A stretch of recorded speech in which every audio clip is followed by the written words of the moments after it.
Hello? Check 1, 2. Good morning, everyone. Good morning, good morning. We're going to be starting in just a few minutes. As soon as you all take your seats, we can get this party started. Got really quiet, really fast. This is unlike any classroom I've ever taught. Well, since I'm talking, I might as well start. Good morning, my name is Ahmed Best. I will be your MC for today. I promise not to do too much rapping, even though I am trained as an MC. I had a couple records in the 90s, but it was the 90s. We all had records. I wore these pants so you all could hear me. Thank you. Thank you. Thank you very much. So I just got back from Ghana, West Africa, last week. And I'm still a little jet lagged, so if I start speaking another language, please don't hold it against me. I don't know what that language will be. But the thing that I really loved when I was in Ghana is when they wanted us to give them their attention. They would say this word, ago, and then we would say, ame, right? So they'd say, ago, and we'd say, ame, ago, ago. So when I was a kid, I used to do this, right? I had very pro-black parents. But they would scream it at me. And it was terrifying. But in Ghana, they just kind of said it. It was just like really simple, almost like they were speaking to my soul, you know? And so anytime anybody wanted attention, they just go, ago, ago, ago. See, it works. Take that to your classrooms. I am going to be doing this all day today. A, because I don't like yelling, and because I think it'll be a great way for all of us to like unify and come together around what is so special about why we are all here. And that's Prop 28. And I figured, since this is about art, pants, teaching, right? We can all learn something today, right? We can all kind of come together and artistically learn. Ago. Ago. Ago. Yeah. This is a great way to start a week, isn't it? Monday morning at the Getty. Who'd have thought? It's crazy. I'm a skinny kid from the South Bronx, and here I am talking to all of y'all on a Monday morning. We are going to get this day started. So, I start out as a musician, and anytime I get to introduce young musicians, it's just a special, special treat for me. And so this morning, I would love to introduce, and I would love to bring out the young musicians from YOLA. YOLA is the LA Phil's music education program. Currently serves close to 1,700 young musicians across 5 sites, providing them with free instruments, intensive music instruction, up to 18 hours per week, that's a lot, academic support, and leadership training. The program began as an adaptation of Venezuela's revolutionary El Sistema music education program, but is now an innovative model in its own right, often looked to as a guide for students and teachers for music programs around the country. And so this morning, we're going to begin our day with the Vivaldi Concerto for 2 cellos in G minor. And, ladies and gentlemen, YOLA.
Yola, ladies and gentlemen. That was fantastic.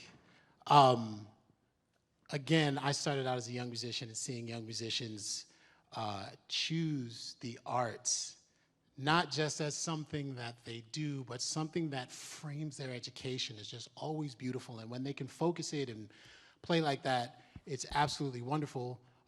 One of the cellists, Pablo, is actually going to my alma mater, Manhattan School of Music in New York City. And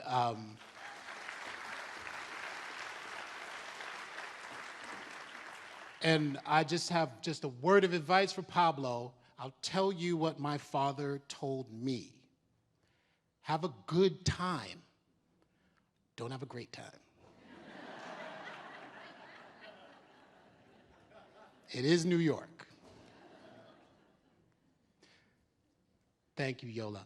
So, a little bit of background information on myself. Again, my name is Ahmed Best. I am an actor, I am an educator, I'm a futurist, it was up there. I teach filmmaking and acting at the University of Southern California. I also teach futures thinking and future forecasting and Afrofuturism at Stanford University's D School, Hasselplattner D School, School of Design. I have done a lot of teaching in my day. I never really thought I was going to be an educator, like, professionally. I was too busy, like, trying to find a way to convince people that I could be Hamlet. But there's nothing like seeing a young person get it. When you introduce them and you talk to them and you teach them about, especially, about the arts, it opens up their entire world, right? They see things differently. They see science differently. They see mathematics differently. They see English differently, right? They all put these things together. And through an art framework, it gives them access, and an access that they never thought they would have, right? And I think that's why this is so important, especially this day. And to be able to talk about that and explain that and have the Getty actually host something like this makes it even larger of a platform for all of us to go out there and really talk about this, really speak about this, and really be boots on the ground.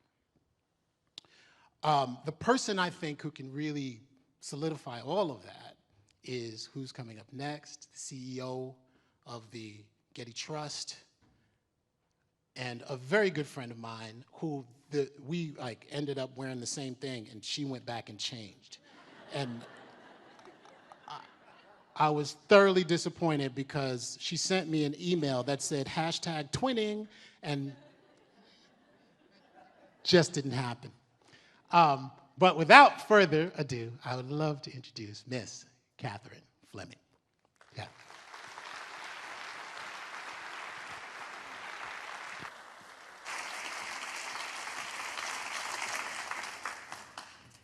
I changed my pants just so that you wouldn't confuse the two of us for one another. Thank you very much, and thank you all very, very much for being here. And thanks to Yola, which also I have to say has the best name ever and was Yola before we were YOLOing. So thank you to them. We also have a very large Zoom audience whom I'd like to thank for being with us today. And I would like to thank Governor Newsom, who wanted to be here so badly that he arrived 2 hours early for the event.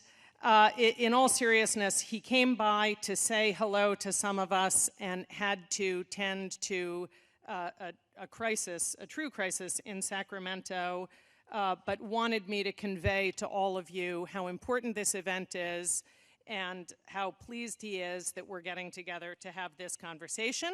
I'd also like to thank members of my board, foremost among them my board chair, Rob Lovelace, for being here, along with Janie Studemund and Megan Chernin, who deserves a lot of thanks for this event.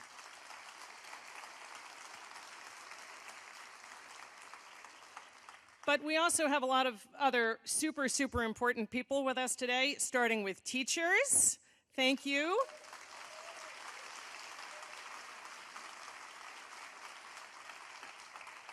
Here at the Getty, we host over 130,000 school field trips annually, and I can tell you those teachers work very, very hard indeed. We're delighted to partner with them.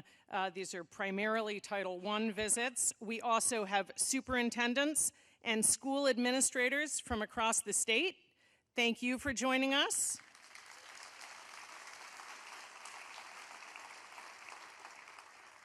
We have university and cultural partners and supporters of the arts and education. And I know there are lots of things that you could be doing on a beautiful, sunny Monday in Los Angeles. And we are very grateful to you that this is what you've chosen to be doing, and it demonstrates the commitment that you have. Now, Prop 28, a little bit of background, just in case anyone wandered into this event not knowing what it was. It's going to guarantee that the 6 million California public school students have access to arts education across the arc of their K through 12 experience.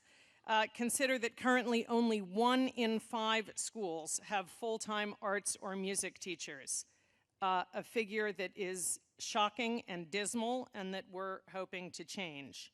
20% of Prop 28 funds can be used for supplies, training, and arts partnerships. Getty is very committed to partnering with schools and arts organizations, as well as colleges and universities, to expand our own reach and to support their work. And I think Prop 28 is going to help us leverage our impact in California as well.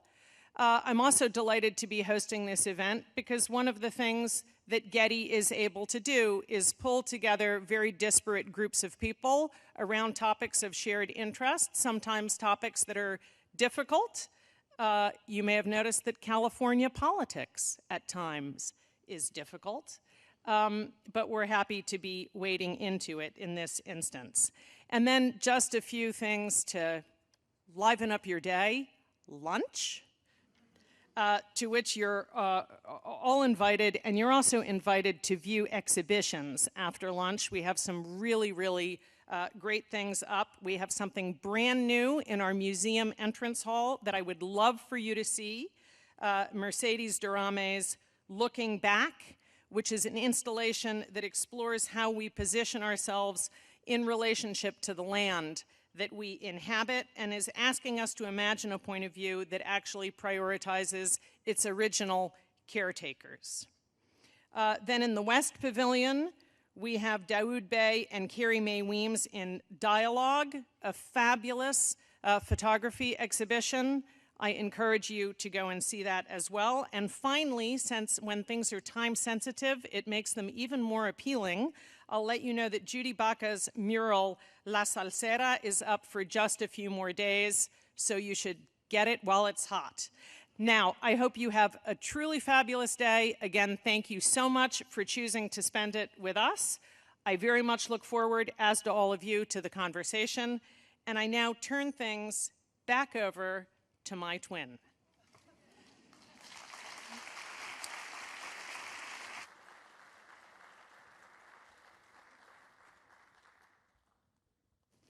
Thank you, Catherine. She's really good at this. I don't know why you guys hire me. She's awesome. One of the things that I really, really am passionate about is science, art, and education, especially when we're talking about neuroscience and the brain. And I love the brain. I love brains on people. I think it's some of the most attractive features in human beings, brains. And when we talk about an arts education and we talk about, things like neuroplasticity and things that really we can point to show that students really grow with an arts education, it's really wonderful to have this panel, to have this conversation.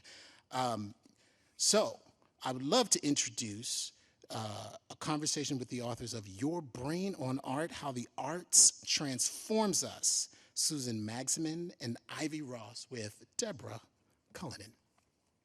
Thank you. Thank you so much. We are thrilled to be here. It is a really special honor for me to be on the stage with Susan and Ivy, here to talk about the power and potential of Proposition 28, but to really thank you both for writing the book, Your Brain on Art, at a time like no other, at least in my experience in the arts, where there is a heightened understanding that art and creativity are absolutely essential.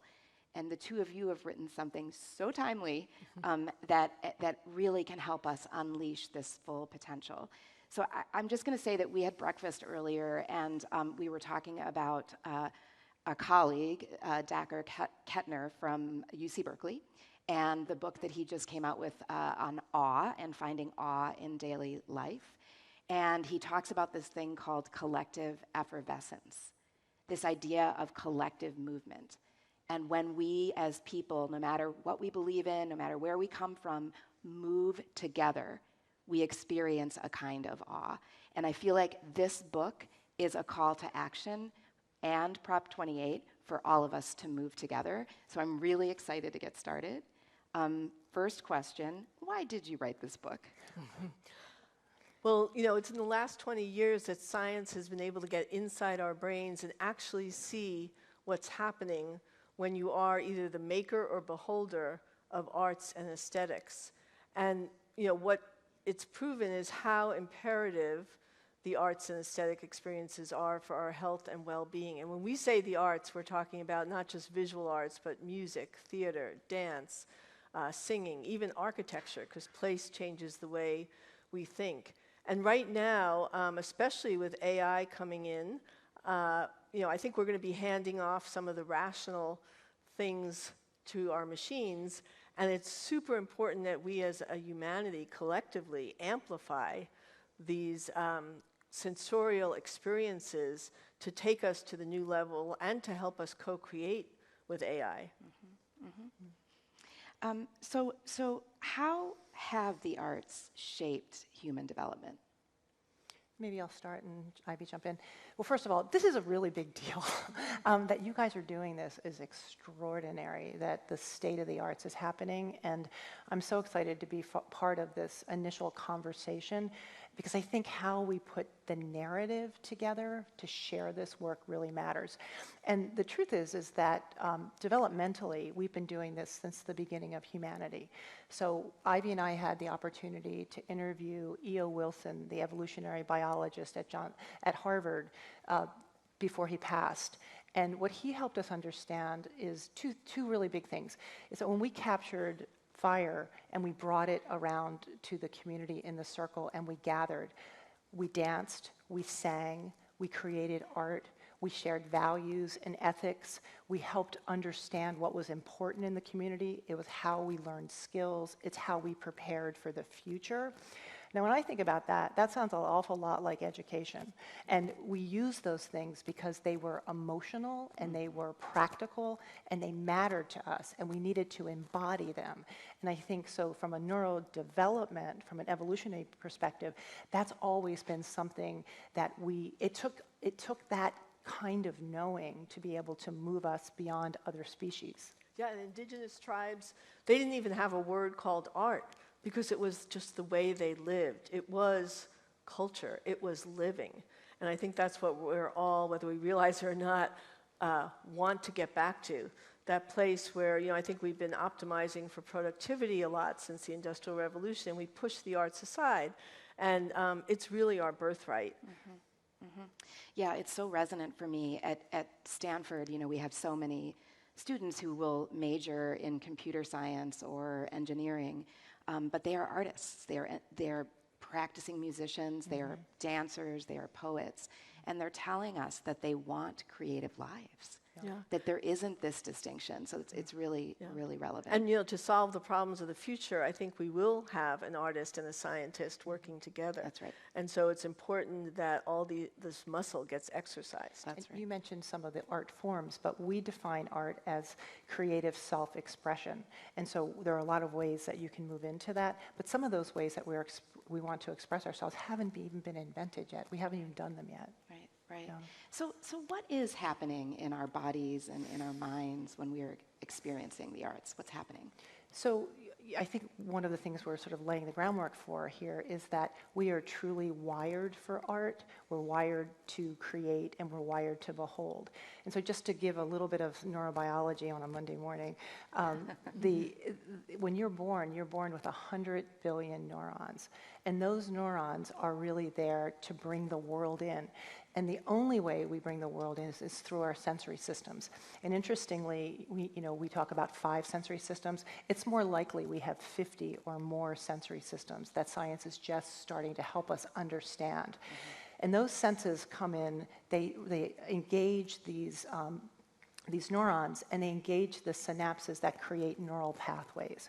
And so the information that comes into your body, the most salient experience, is the information that actually creates multiple networks. And it turns out that those networks connect everything you do, your emotions, the way you move, the way you think, the way you create.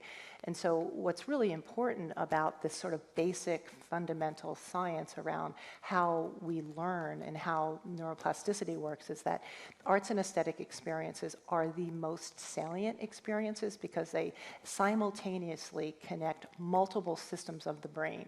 And so there's nothing that we do that has the ability to create multiple systems, multiple networks, and connect them simultaneously. Now, certain art forms do different things neurobiologically, but the basic science around neuroplasticity and saliency and the arts and aesthetics is really well documented and well known, and yet we don't use it to inform a lot of the ways that we create practices. So fascinating. So then what are the consequences for our young people, for our kids, if they don't have the arts in their lives? Well, it's and Sir Ken Robinson, I'm sure some of you are aware of his study where he went into, nursery school, who's an artist, everyone's hand went up, and by the time he got to 3rd grade, no one's hand went up. Because expressing ourselves and the arts is our birthright, when that is shut down, and it does get shut down most of the time because either a teacher, a parent, a friend says, that's not the way you draw this, that's not beautiful, right. Or you'll never make a living at that, and that person drops ever doing that again. Right. And it's almost like a stigma, and they won't touch it. Right. And we're losing out, therefore, on so many of the things, executive function and skills that come, and resilience with the arts. And that's, with this book, it's been great all around the world. People have been saying, thank you for giving me permission to make art again. Because it's been amazing to see how one person saying that's not the way you draw a tree, and no one, touches it again. And you don't have to be, the great thing about what science is showing us, you don't have to be good at these arts. It's the act of making or the act of beholding without judgment that gives you the benefit in mental health, physical health, learning, flourishing, and brings communities together. Can I? There's a statistic in the book, and I never get it right. Can you tell? It's something like 15, 20 minutes a day of creativity. Yeah. Well, we really, at the end of the day, when people say, "What do you want people to take away?" For now we're talking just the masses, not just teachers. But science is now. It took science to get us to exercise 30 minutes a day, and science to tell us we should be sleeping 8 hours a day. And really now science is telling us, 20 minutes a day, and we could change our physiology. And I think it's 45 minutes of art a month, and we'll live 10 years longer. I mean, it's filled with statistics that when you look at it, you're like, of course I'm going to do something in art form or go to a museum and carve out that time. I mean, the great thing is, because of the book, we've been getting notes. People have created art date night, where they're, saying, okay, let's just try working with a piece of crayons and clay, and or someone that's setting up a challenge of 100 days of art, doing it 30 minutes a day. Yeah. Well, I was just going to say that just to lay the groundwork in terms of when we talk about research and science in the book, we really think about this as multiple ways of knowing, and I think that's also very important. There's lived experience. There's public health data, there's neurobiology data, there's cognitive science, psychology. And I think the future is really bringing these fields together to really have this perspective. So when Ivy says 10 years, you live 10 years longer, that's actual epidemiology work that came out of University College London, where the benefits of the arts are not projected, they're not an idea, they're actually looking at actual history and behavior and being able to show that that's actually what's happening. And I think these kinds of data points are super important. Yeah. You also asked sort of what are the dangers of not having this? And I think at a fundamental level, from a neurobiological perspective, when we're not creating and using these different types of experiences in terms of arts and aesthetics, we actually are not changing brain structure. We're not increasing myelination in the brain, which is the part of the brain. Neuropathways have a covering, kind of a fatty covering, and it makes your brain work faster, it makes it work better. We lose myelination. We don't increase our brain mass, which is also really important, and things don't work as rapidly. And Ivy alluded to a couple of things, but executive function, social emotional learning, self-regulation, behavior, identity, character development, collaboration, the ability to have identity and self-agency, all of those things are set on the sidelines when we don't have these integrated experiences that we call arts, which I think actually put them in a silo because they're how we function and how we live. Right, right. I mean, you're really getting at, you can imagine the short-term implications of what you're describing and also the long-term, even beyond the individual implications. It's front-loaded. If you're not doing this in early childhood and K-12, the implications downstream, and we're seeing them. We're seeing huge increases in mental health issues. We're seeing suicide ideation, suicide in kids. We're seeing physical health issues in children and also in adults. We're seeing all kinds of physical and mental health issues, but we're also seeing the capacity for creativity, for innovation downstream in corporate life and in workplace, but also in solving some of the most intractable problems the world is facing.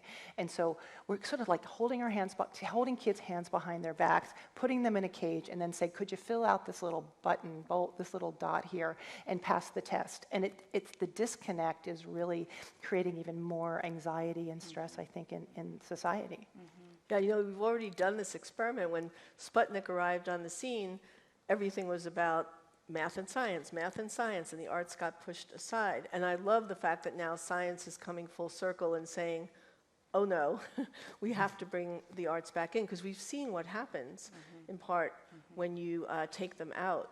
And right now there are so many, as you pointed out in the beginning, we have got to unite and be imaginative as a humanity to solve the problems of our times. Right. And this muscle called the arts and creativity has got to be exercised again. Right. Yeah, it again, just so resonant for me. At Stanford, where I work, we just stood up the first new school in 70 plus years, the Doerr School for Sustainability. And this is, an effort to really try to move the dial on climate change.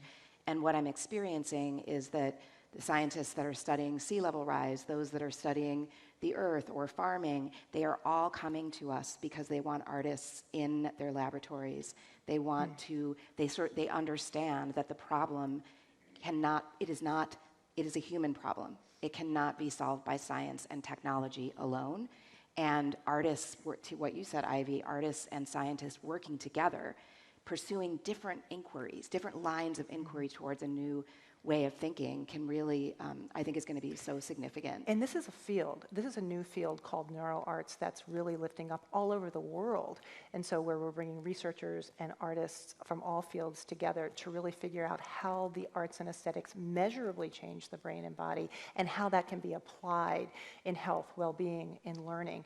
And so this is the beginning of a new field. And I think this moment in California is so essential because you can talk a lot about theory, but when there's money on the table and you can actually begin to create programs and sustainable initiatives that last, it makes a huge difference, right? And so I think the more we really take this opportunity to put this in place and bring all those different resources together, it makes a difference.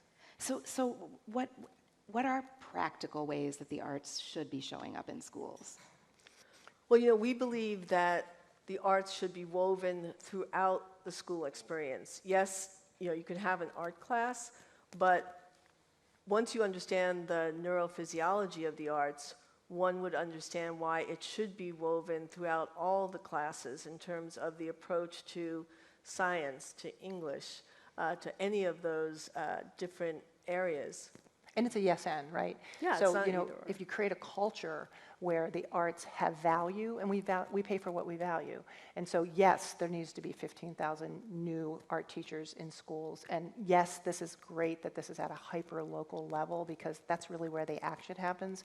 But if you started to have a mindset, we call it the aesthetic mindset, where there's curiosity, there's playful exploration, there's sensorial experiences, and also making and beholding across all of the different things at the superintendent level, the administrator level, teacher level, staff level, counselors, where you're really integrating this. You start to see that this work can show up everywhere. And so it can be in classrooms, it can be in art classes, it can be after school. Someone was telling me earlier that in Chicago, where he was trained when he was learning chorus and choir. There are so many schools that don't have that very basic ability to synchronize and to be able to be in harmony and create emergence together. And that lasts a lifetime when you know how to come together. That transfers, and as all of you guys know, the holy grail of learning is transfer. What do you take from one learning environment and move it to another? And it turns out that the arts are the most transferable kinds of skills that you can have. But I don't think we all really have that. We're not singing from the same hymnal yet, because we've all learned that the arts mean different things to us. From your research in the book, there are just so many incredible examples in your book. Are there examples that stand out for either of you that are specific to art in school? Well, Yola is a great example. Yeah, they're actually in the book. I did that on purpose. Yeah. Amazing. Yeah, we talk about them. And isn't there a statistic in terms of kids who play music, right, throughout school do X% better in life? Yeah, well, they make better decisions, they stay in school longer, they have better mood and self-regulation. And these are some really interesting basic things. Also, maybe just to talk a little bit about diversity and inclusion, including neurodiversity.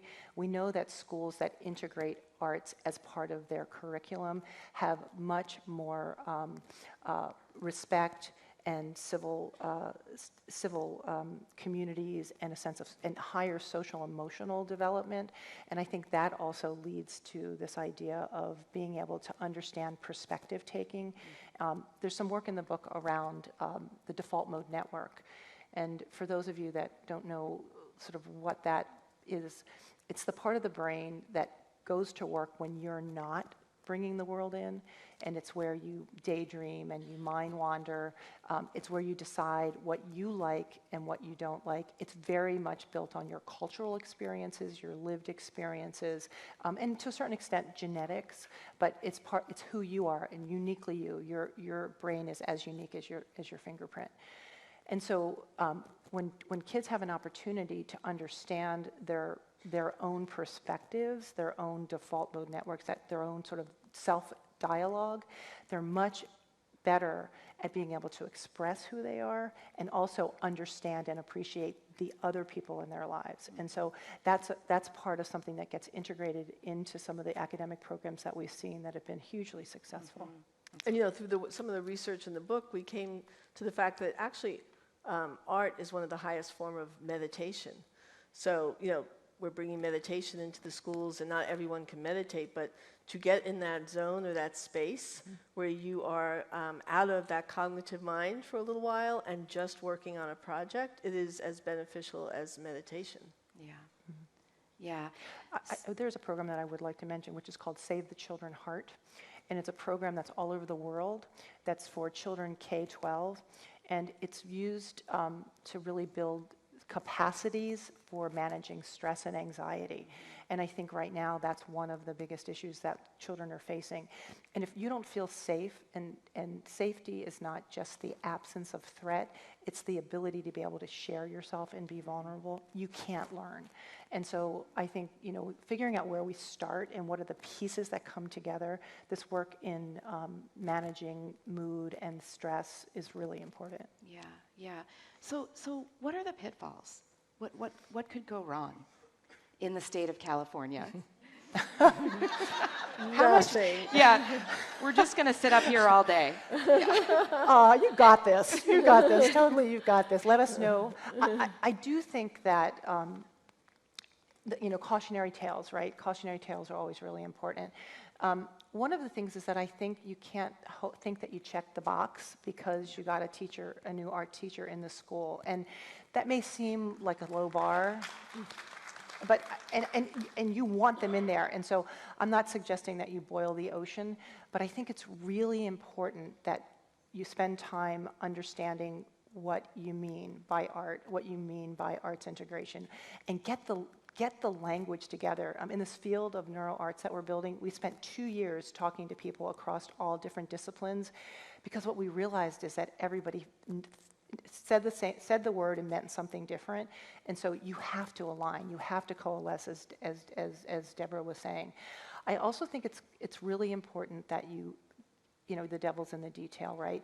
That training across all levels of leadership. I mean, everyone in this room is a leader in their own right. That training around practice, around how this gets integrated. I know a lot of teachers that aren't art teachers are intimidated by this idea of teaching art, and so we need to step back and make sure that, when you think about your 7-year-old self and what you love, that was making art, right? We've got to get people back to understanding what that means. And then maybe the last one, which I think is really important, is that this needs to be, you need to reverse engineer. So where do you want to be in 5 years? Where do you want to be in 10 years? And then start to look at what are those milestones and deliverables that you need to meet as a community in order to get there. And I also think you got to measure along the way, because without knowing where you are, you're not going to know where you're going to get. And you have to train the parents also to understand this. I mean, I have friends at Stanford that even have said, majoring in computer science, that their parents told them, don't take any other classes, any art classes, other than computer science, because that's how you'll succeed in this technology field. And to your earlier point, that's not the case for the future. I almost think they should be mandated to take these other classes, and I think what the D School is a great example of that. But it was really important, so even that the parents, if we do this right in the schools, they'll understand that sometimes when their child can't use words to express themselves, give them a crayon and a piece of paper. And culture matters, right? I mean, culture really matters. The two things that parents come to school for, do you know what they are? Tell me, Susan. I love this. I didn't want to get it wrong. Okay, one is food, and I think that's really important, and the other is the arts. Yeah. And so food is art, right? So thinking about how do you bring families together, and this intergenerational learning is also so important. Yeah. I mean, I think what you're both talking about really is culture shift. It's really coming to an understanding that art and creativity are just essential. And we were talking earlier that when I started at Stanford, a lot of people would say art should be everywhere, which of course, but my concern was that for most people, what they might have meant by that is art on the walls or a public art program. And I think given what we know and what your book is demonstrating, we know that art can be transformational. And because we know that, we have an obligation to apply that to the social good and to make it accessible. So it's a very both and I feel like moving beyond what a lot of people just think when they think of the arts is going to be a really important part of this. And to be able to message that, to be able to have the talking points, we've all experienced this where you've said, I think the arts are really important, and people are like, oh, that's a nice to have, that's a luxury, or my favorite, that's a soft skill.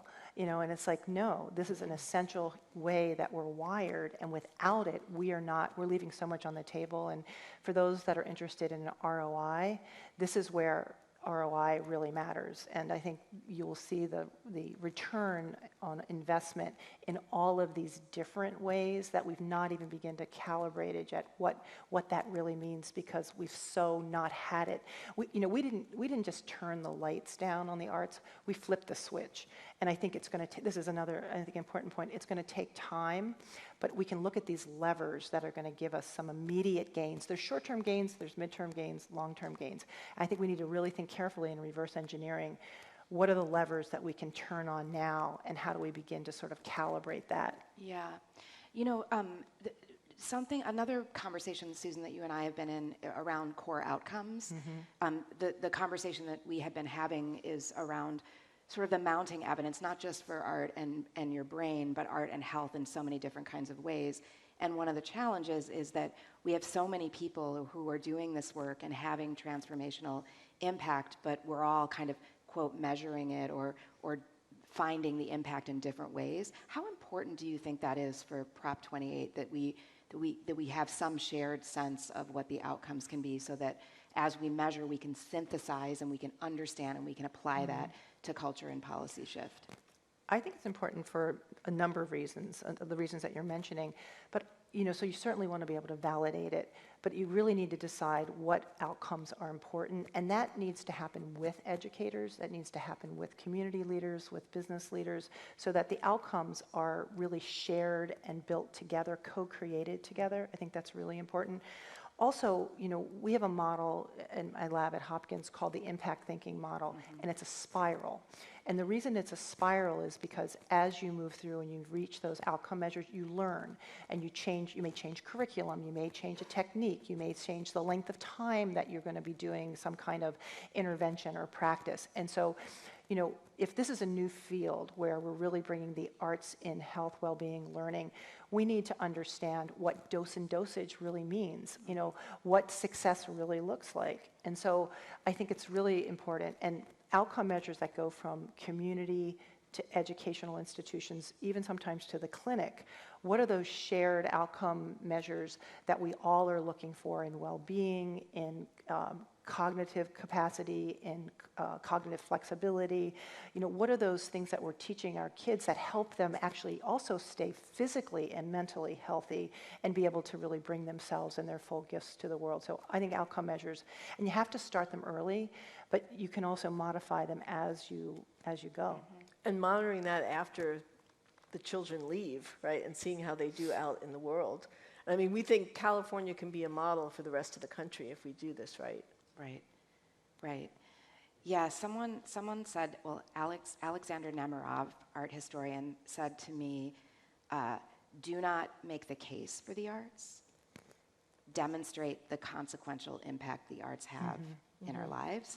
And I thought, after all these years of advocacy, and I see a bunch of my colleagues here that have been working so hard, it's so important for us to move beyond that sort of case making and toward that really the demonstrating, which the book does so beautifully, just case after case of the consequential impact. And the book is step one. It was a way to look at all the research that's been done, all the stories. So it's a combination of the brain science with people's personal stories and organizational stories to really just show the evidence collectively in all of these areas: mental health, physical health, learning, community. And no one before has just pulled together everything that already exists. But to your point earlier, we have to stay together and move this field forward.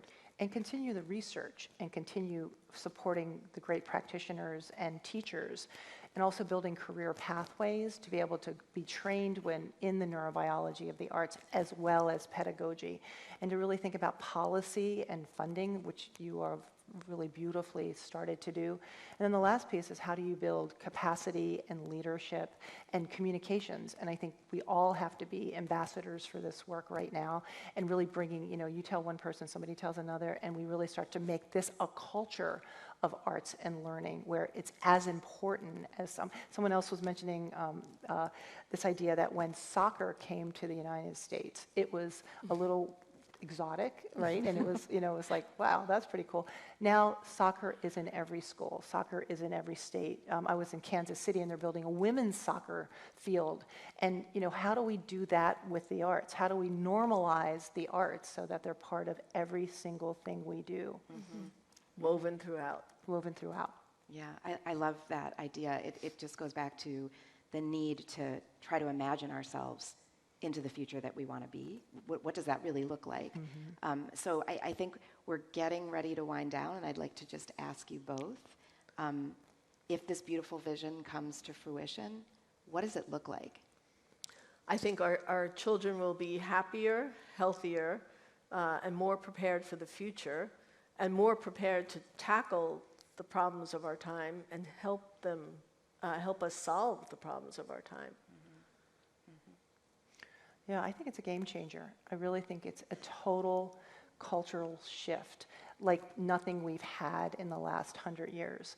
I think it's like the Industrial Revolution. I think it is totally a new way to change the lens and see the world. And as Ivy said, this is so important what California is doing, because it changes the tide. And so this ability to have this happen does make it a model for others all over the country. And so it's a very exciting time, and we're really excited to be here to learn and talk with you. So thank you so much. Yeah. Thank you. Yeah. Good Really luck. a pleasure. Thank yes. you both. Yes.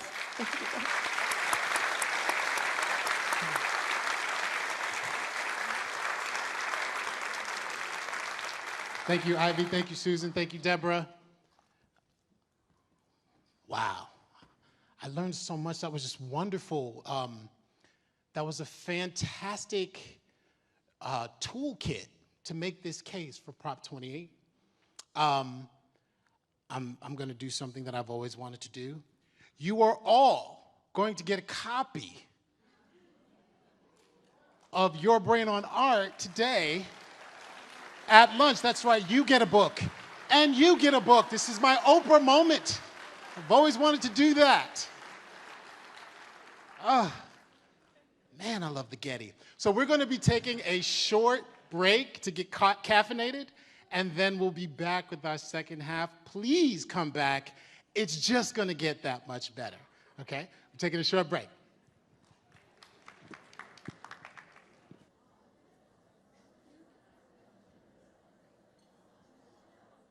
Second half to this, and I don't want anybody to miss it. Okay, so that is Your Brain on Art.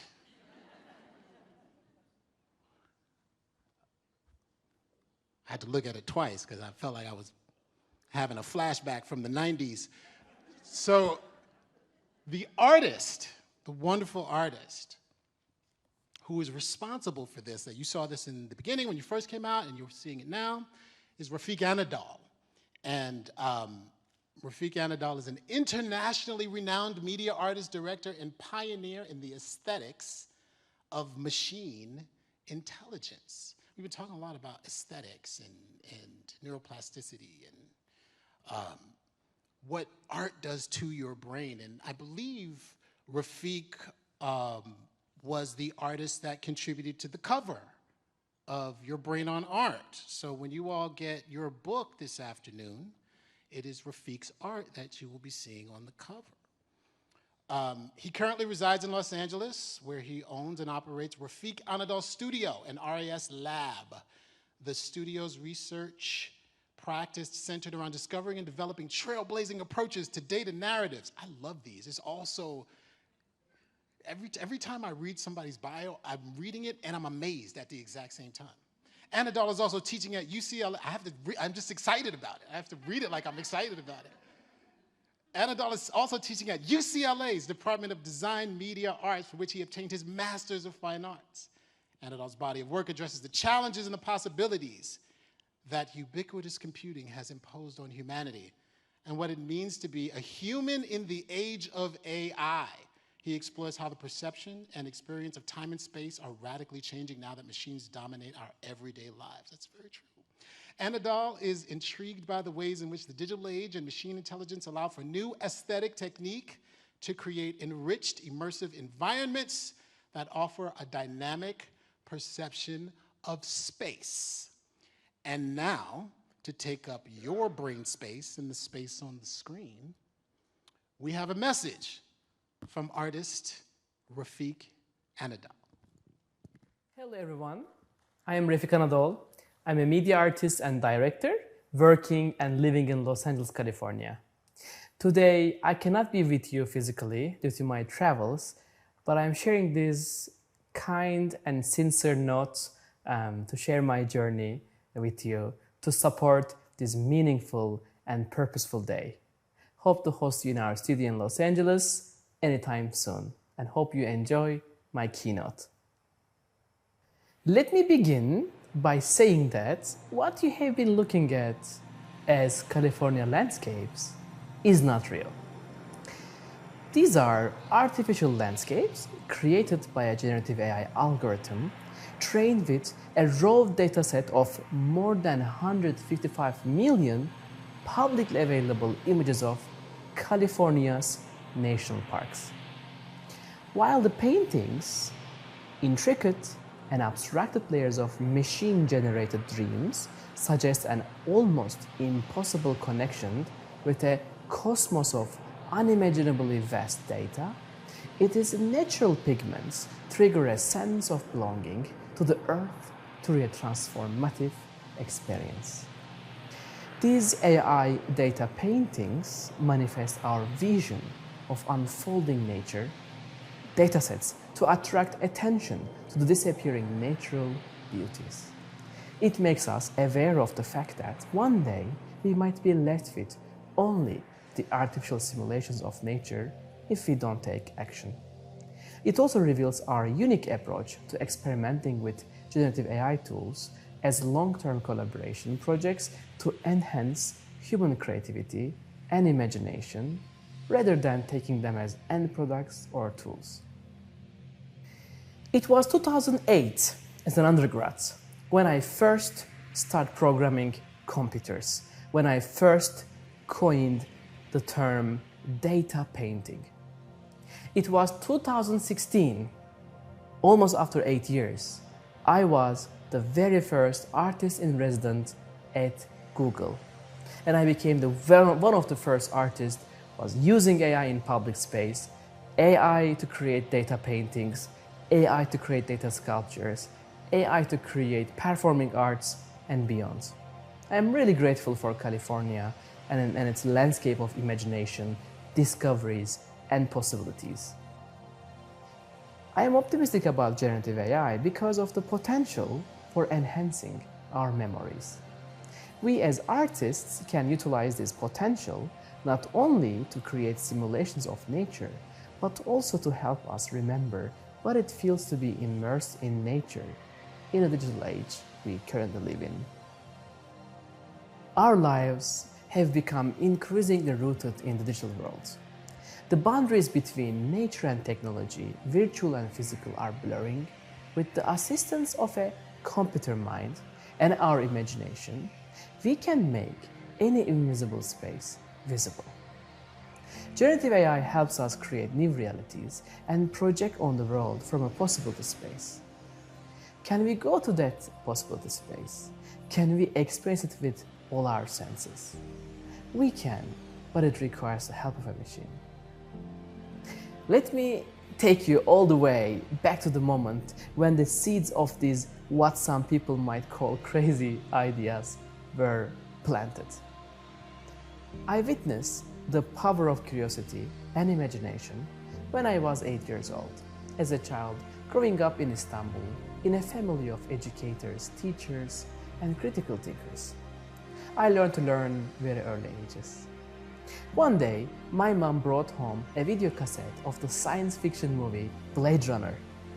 I clearly remember being mesmerized by the stunning architectural vision of the future of Los Angeles, a place that I had never seen before. That vision became a kind of a staple of my daydreams.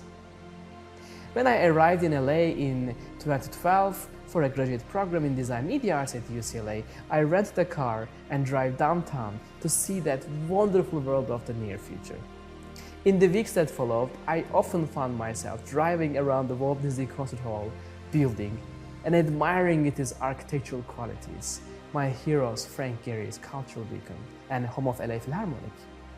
The more I expanded my studies in media arts and artificial intelligence, the more I considered the relationship between buildings and the collective memories we have in them or about them.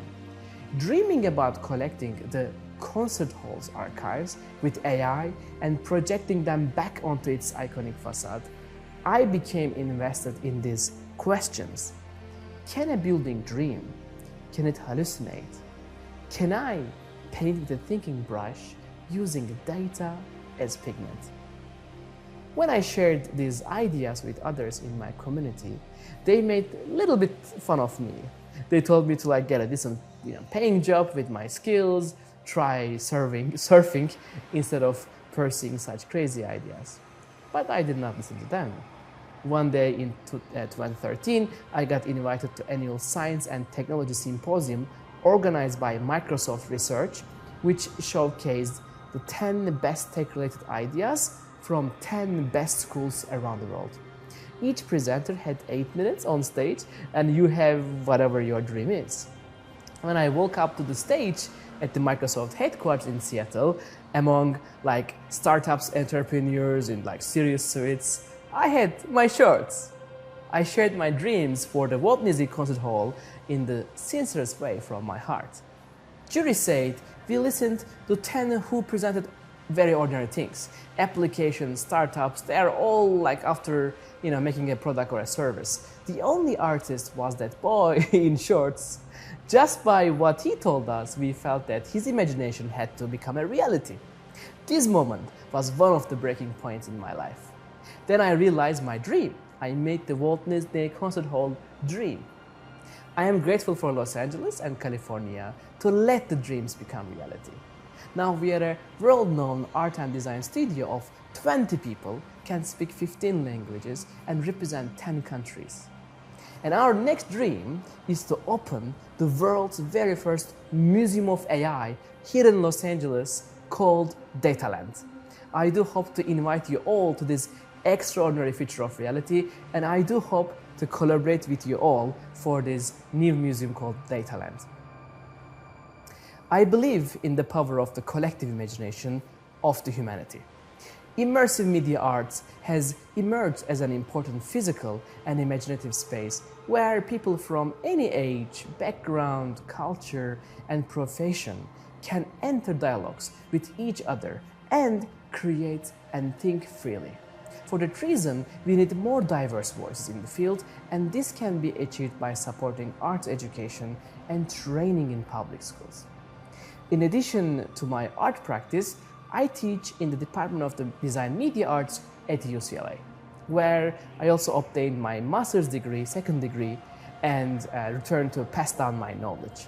As an educator, I talk about my past experiences and challenges as an artist in an emerging field with my students and encourage them to push the limits of their imagination. I think that interdisciplinary art is the critical embrace of diversity and open-mindedness. I constantly tell my students to step out of their comfort zones, as I did years ago. I show them examples from other artists and thinkers, teach programming, whom I admire and whose dreams were bigger than the resources they had at the beginning of their journeys. I am always inspired by the curiosity of my students, and I love to dream about hypothetical future artworks with them. Remember the future with them. My teaching philosophy is based on showing my students that imagination is the key to exploring the world, and not only of theirs, but also that of others as well. And it's the first step towards motivating oneself to learn an entirely new skill. In that way, I believe that it is our duty as artists, educators, policymakers to work towards enhancing arts and music education in public schools across the nation. My hope is that one day AI becomes a mirror that will reflect the collective memories of all humanity. And I do believe that we can use it to bring people of any age and any culture inspiration, joy, and hope. Thank you very much.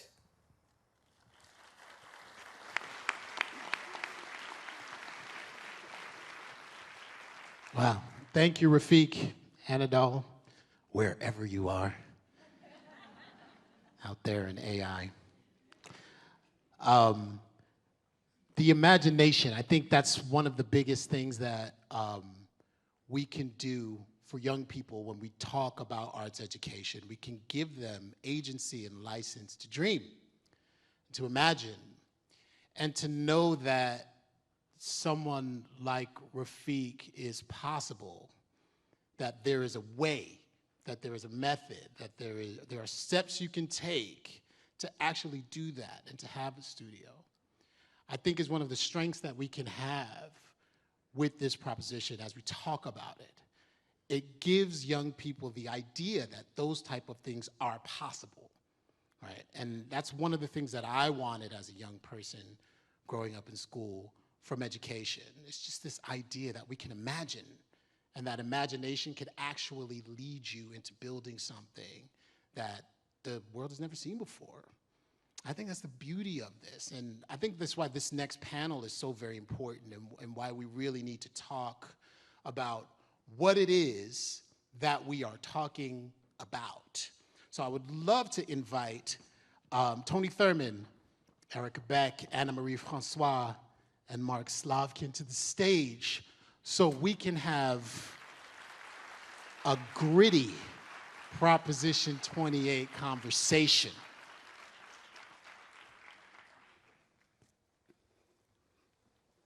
Thank you, Ahmed. Thank you all for being here. I just want to say a few words of thanks before we start. Need to acknowledge Austin Butner, who made this conversation possible in envisioning and having the voters approve Prop 28.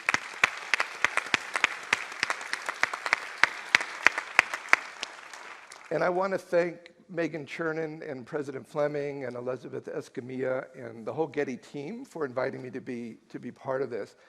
I got my start in arts education 26 years ago here at the Getty when it was still a construction site. And Harold Williams, for whom this building is named, was an incredible mentor and colleague for me. I want to acknowledge him and just say that Harold would be so proud and excited that the Getty is asserting a leadership role, an important convening role, an important civic engagement role in doing an event like today, and I hope there'll be many more.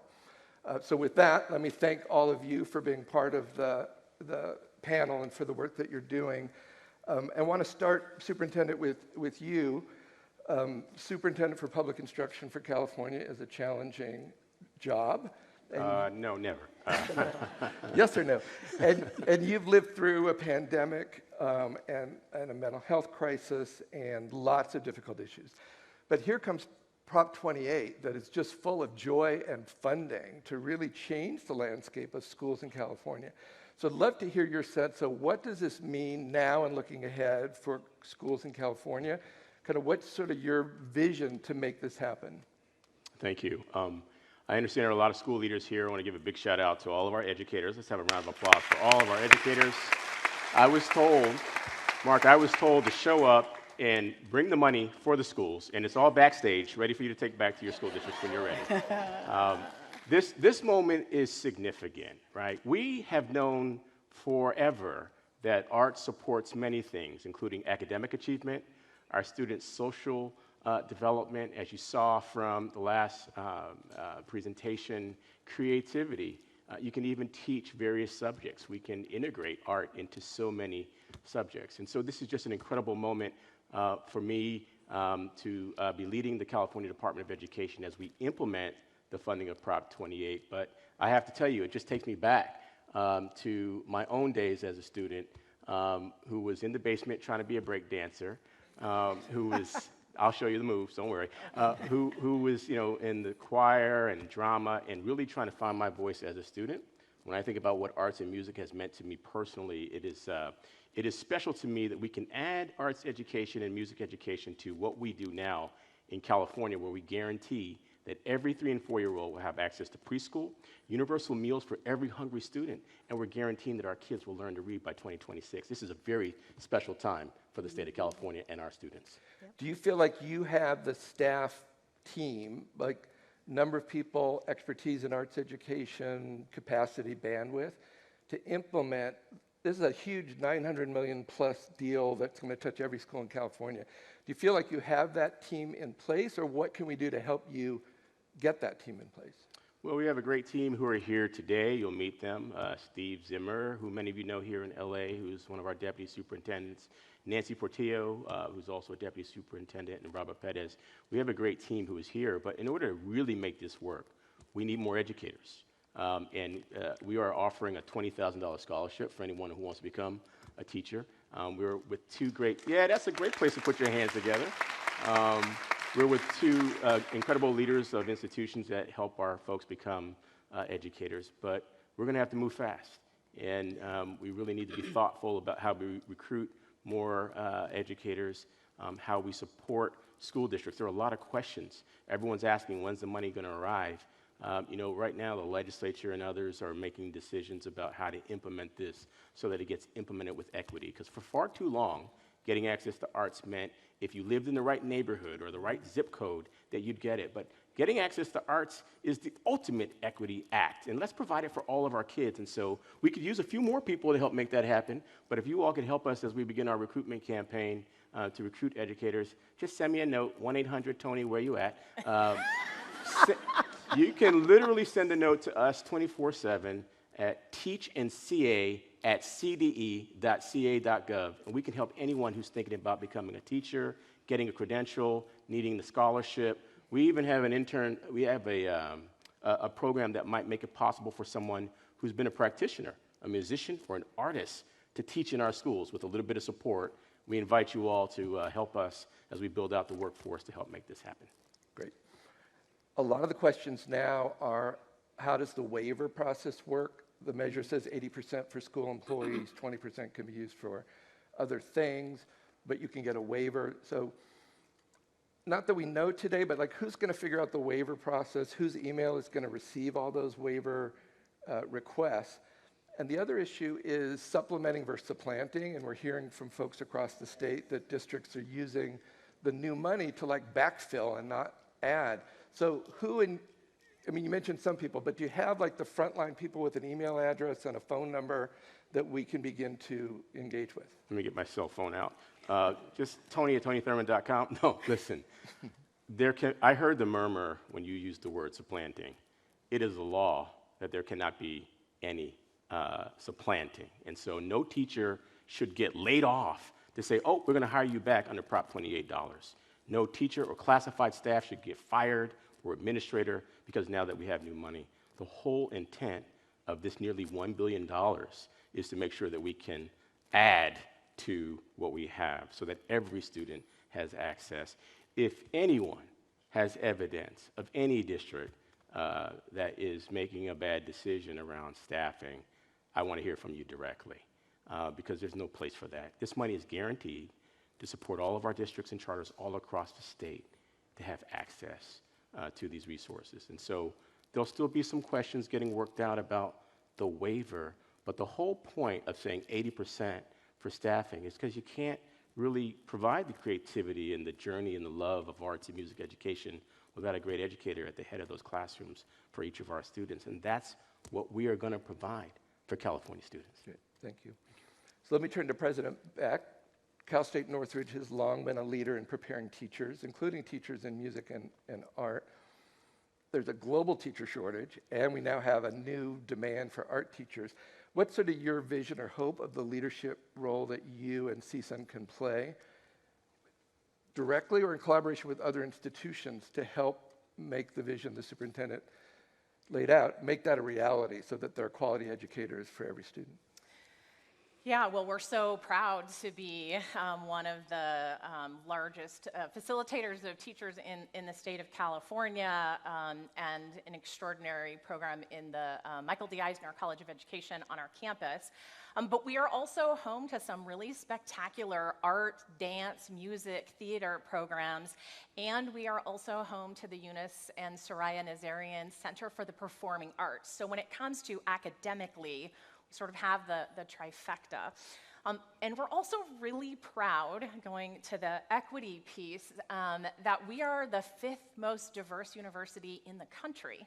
And so proud to really serve the full richness of diversity in our communities. So I think one of the places that we play a very key role certainly is in preparing teachers, but also in generating enthusiasm about arts education in a way that is meaningful to our students, both in K-12 and in higher education.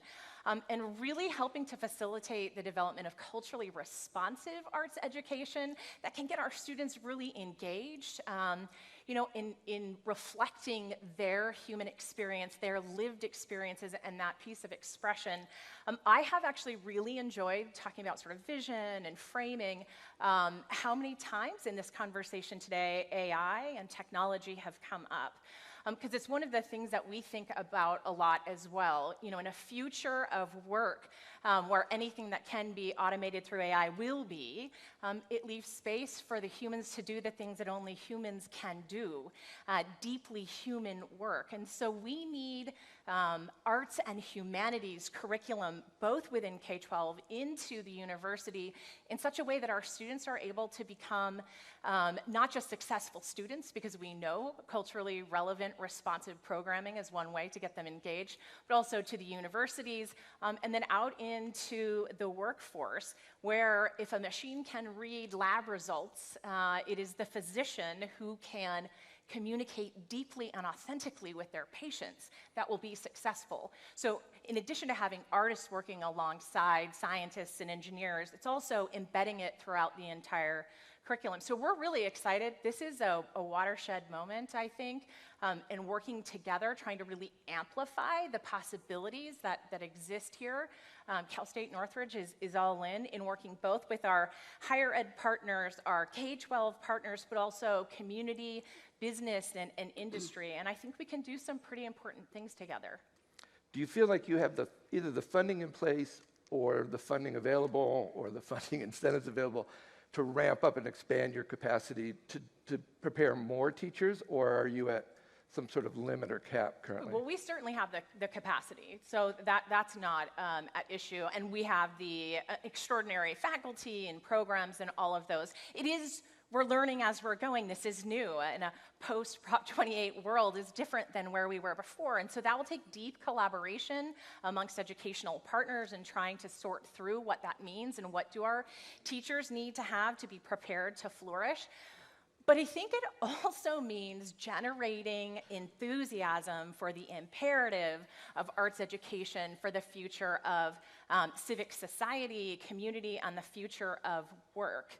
And so I think it's the partnership piece with regard to the funding sources, but also the knowledge base and the intellectual leadership, working together to learn as we go. I absolutely believe that we will be a model. California will be a model. As I look at the lens of Los Angeles and all of the creative, artistic, extraordinary talent here, and trying to get artists into art education and ways in which that can facilitate keeping them here is also really important for the future of our communities. So I think we'll learn together, but I think the only way to do that is beginning with an equity frame and in deep partnership with our colleagues and incredible leadership and teachers across the state.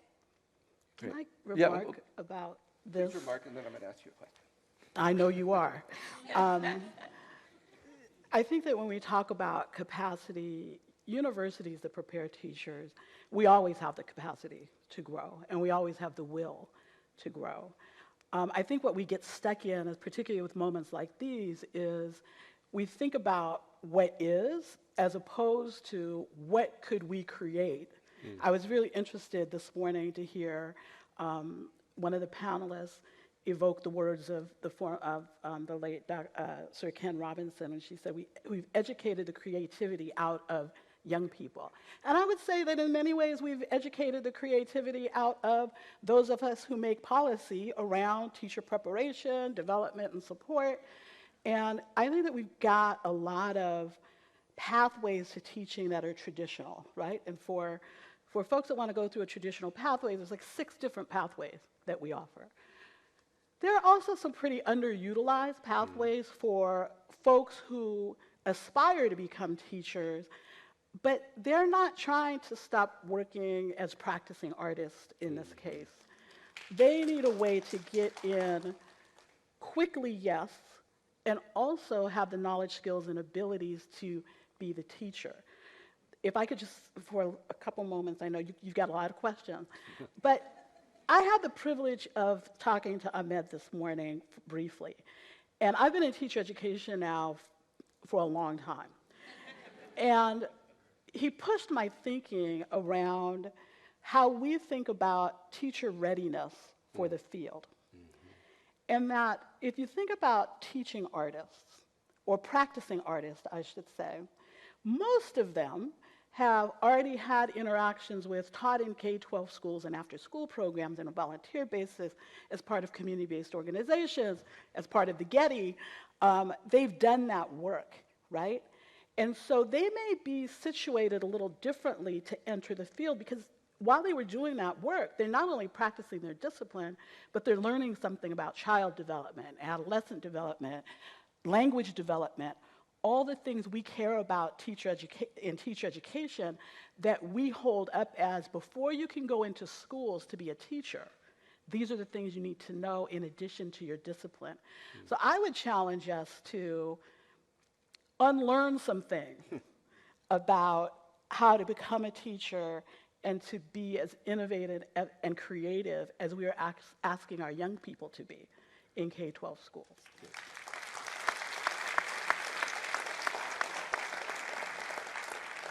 So now I'm going to ask the superintendent your question. One thing that I worry about is, now that Prop 28 is passed, we're going to have every school or district in the state competing to hire new arts teachers. And at least for now, there aren't enough to go around. And we'll ramp up capacity and we'll be more creative in creating those pathways. I mean, that's going to happen. But in the near term, I worry that the kids who need it the most, who are in schools that are the most challenged, are not the first destination for these new teachers who are getting offers to go all over the state, and maybe it's about salary or affordability of housing or perceived working conditions. How do we, the Prop 28 gave some additional funding to schools that serve kids who are more economically disadvantaged, but the money alone won't bring them the great educators. What's your advice to those schools or districts on how to attract, in this incredibly hyper-competitive new place we're in, how to get great art teachers for those kids? Well, Dean Francois referenced a way that we think in non-traditional ways to get folks into the pipeline. And Dean Francois is a member of our Commission on Teacher Credentialing. So we get a 2-for-1 today in having you here and your leadership. But that commission has the power to create the usage of a special credential that says someone who has been a practitioner, has been a performer in art, in music, can also become a classroom educator, often paired with a classroom teacher. And so it creates a pathway to accelerate when more individuals are prepared to be in the classroom. The other thing is that we have programs now. We have to work through our pathway programs. We have students who are in college and students who are in high school. We have to be building out these pathway programs to help them become teachers in arts and music. You know, we're going to need 10,000 plus more teachers just for the universal transitional kindergarten programs. And so the teaching profession has been neglected. We have not assailed how important it is to become an educator and make a difference in the lives of our students. And I'm saying that because we also have the ability to partner with classified educators who will work closely with our students to have access to arts and music programming. The last point I'd make on this question that you've asked about is we have some incredible nonprofit partners who, as we speak, are already providing great arts programming, not just after school, but in the classroom, alongside classroom teachers. Yeah, you can put your hands together for them. Yeah, they're great. They're using arts and music and dance to reinforce academic concepts, and we have to continue to support them. Our school districts received, just in the last budget cycle, $8 billion to support a number of programs that can support, we call it accelerated learning. What it really just means is our kids have been through a whole lot in the last couple of years. The pandemic, they watched the killing of George Floyd on TV, they see acts of hate against the Asian American Pacific Islander community, and they see all this craziness. I'm sorry, we don't ban books in the state of California. We're gonna make sure that our kids get a chance to learn. We don't allow our LGBTQ plus kids to be bullied. And so what I'm saying is we can partner with these nonprofit programs that are already providing great arts education to make sure that our students become STEAM leaders and performers and work in front of the camera and behind the camera, composing and, in every aspect. And so it's not easy, but we have pathways, and we all have to work together to help us get there real quick, as they say. Yeah.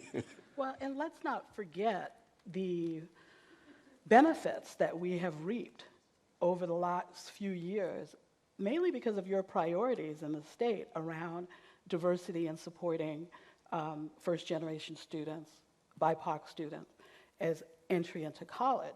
Because what's happened now in teacher preparation, we are seeing more and more first-gen students, BIPOC students, graduating out of teacher preparation. And the thing about these students is they want to go back and teach at the schools, to your point earlier, around the most challenging schools. These are young people who have successfully navigated what can often be a hostile educational environment, and they want to give back. So they're going to go back to those schools and neighborhoods that they love.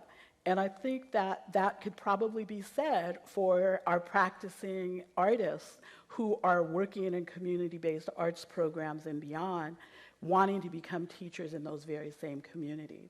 So I'm hopeful that this next generation of teachers and next generation of arts teachers are going to go to the exact schools that you're worried about, that we're all worried about. Well, I hope so. So this is for all of you, really. The video about the artificial intelligence and the design work, I mean, it's kind of like blew my mind. I mean, my mind just goes to a whole bunch of different things.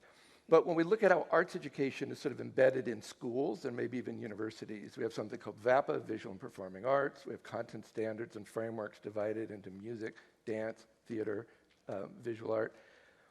Whether it's a student, if you imagine a 10-year-old student being here and seeing that today, or a new student enrolled a freshman at Northridge, or somebody who wants to be a teacher, and you see that, it sort of begs the question, so what's the path to that, right? Media arts is not a defined framework content area in California yet. Filmmaking is different than visual arts. There's a lot of science and computer work in that. So what classes do I take? What major do I take? And I'm wondering if we're even ready to meet that future, because we're have a long history in institutionalized sort of silos of art disciplines that are sort of done a certain way, credentialed a certain way. And yet the boundaries between art and science, between film and poetry and music and dance and movement is all blending. So do we need to reinvent, and I mean tomorrow, but as we think of the opportunity of Prop 28, do we need to sort of reinvent what it means to be, or what arts education means in our schools? So I hear two questions. The first, I mean, probably everyone in this room remembers we were having the same conversation when we had the shortage in STEM, science, technology, engineering, mathematics. And over the years, we created a very robust CalTeach program that are at CSUs, that are at UCs, that are independent colleges, to build awareness in those high needs areas. So folks who saw themselves as, or who were math majors, could go in and do some engagement in K-12 schools and consider, perhaps I want to be a math teacher. Maybe I don't actually want to be in K-12 skills. Maybe I don't want to be a whatever the case may be. And I think that we can learn lessons from CalTeach. So how do we apply that in arts? I was having a conversation yesterday with a colleague in LAUSD, and he had a long career in LAUSD as a high school teacher, and he's now in HR. And I learned, after knowing him for 10 years, that he graduated from the UCLA Theater, Film, and Television School. And he let me know that many of his classmates that graduated in that cohort went on to become teachers because someone in that program asked the question, have you ever thought about a career in teaching? And he brought all of that knowledge and skill as an artist into his secondary English teaching. And it transformed the lives of their kids because they see themselves differently as a result of his pedagogy. So I think that we, in California, we've got a lot of really good innovations that we can learn from and replicate with a little bit of tweaking. You know, and I so appreciate all of those comments and even taking it up another level and going back to the earlier conversation this morning about the wicked challenges and societal's most intractable problems, the level of interdisciplinarity that is required for the future we are careening towards at a record pace is just extraordinary. And I think that universities and schools and all of our partners are recognizing that we have been in these boxes. I mean, we're pretty traditional places, higher ed most especially. It's how do we prioritize interdisciplinarity, in this case within arts and arts education and music and dance and all of those things, and not thinking in those silos where it is infused throughout, and giving our students the opportunities for hands-on inquiry-based exploration, imagination, preparing them to thrive in the context of ambiguity and also truly express the human experience at the same time. And I think we're all sort of saying it will take time, it will take partnership, it will take us challenging some of those assumptions, sort of knocking them around. We won't get it right tomorrow or the first time, but sort of successive iterations, learning what's working and what's not, all the way from cradle, all the way into a career. I think that's the journey that we're on, and it's a really exciting one. Part of the Prop 28 funds can be used for certain kind of preschools. There's something called state preschool, and there are local school districts that serve kids with disabilities starting as young as age 3. Superintendent, what do you think the opportunities are to enrich, enliven, engage students at that early age with some of this funding? You know, I think just helping to build a love for arts and music for our students at the end of the day is the beginning of how we help to get students on a pathway. And if I could also just sort of build on some of what the question that you asked at the last break about, are we ready? We will be ready. We have a lot of getting ready to do, but we will be ready. And we do have to change the way we approach every aspect of education. And I'd like to invite all of you to come to our STEAM Symposium. This is where we provide professional development for anyone who's interested in how we integrate science, technology, engineering, arts, and math into what we do. And as you talked about what we saw on the screen, I thought about the way we approach STEAM, the way we need to create more integration of concepts of both the arts with computer science. You know, there are hundreds of thousands of jobs that will go unfilled in cybersecurity, in technology, in engineering, unless we make a change in what we offer for our students. And so we have the executive director here of our foundation, the California Department, California Dedicated to Education for Everyone. Ed Honowitz is here. Stand up, Ed, because I just invited the whole room to our STEAM Symposium. Ed is putting on the symposium. I want you all to come or send a representative. And we have to also change the way we approach our students. The Partnership for Los Angeles Schools has a great model where students engage in dialogue with each other as early as elementary school. Instead of just 45 minutes of someone talking to students, students are engaged in asking each other questions and debating topics. This is something that benefits us in every single subject. We have to think about how we show up for our families. We have to think about family engagement. They need to know about the preschool program that you talked about. They need to know that you can get into that preschool program and UTK, and it's free, and there's no immigration consequence if you sign up for that program. We have to do that kind of family engagement so people know we have these programs, and we're your partner, and we're going to help you. And we might even need to look at what the school day looks like for families that are struggling because they're working 2 jobs, and they need help from their after-school program or from the school about how and when students show up. And so the short answer is we have a lot of readying to do, but we will get ready, and we will be ready for these opportunities. Great. Thank you.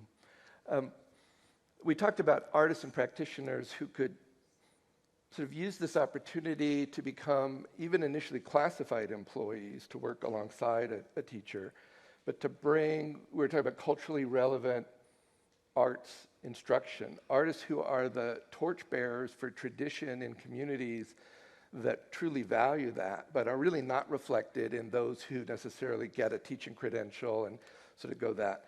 pipeline. But there's concern that they may not have the academic credentials, there may not be a place for them. Is that something to be worried about, or do you think there's flexibility, this idea of coming in as a classified, maybe you're called a classroom aide or teaching assistant, but are there barriers that might keep out some artists who don't have the academic training even into those classified roles? Does that make sense? Of course. We're California. We test the heck out of not only kids, but adults too going into the profession.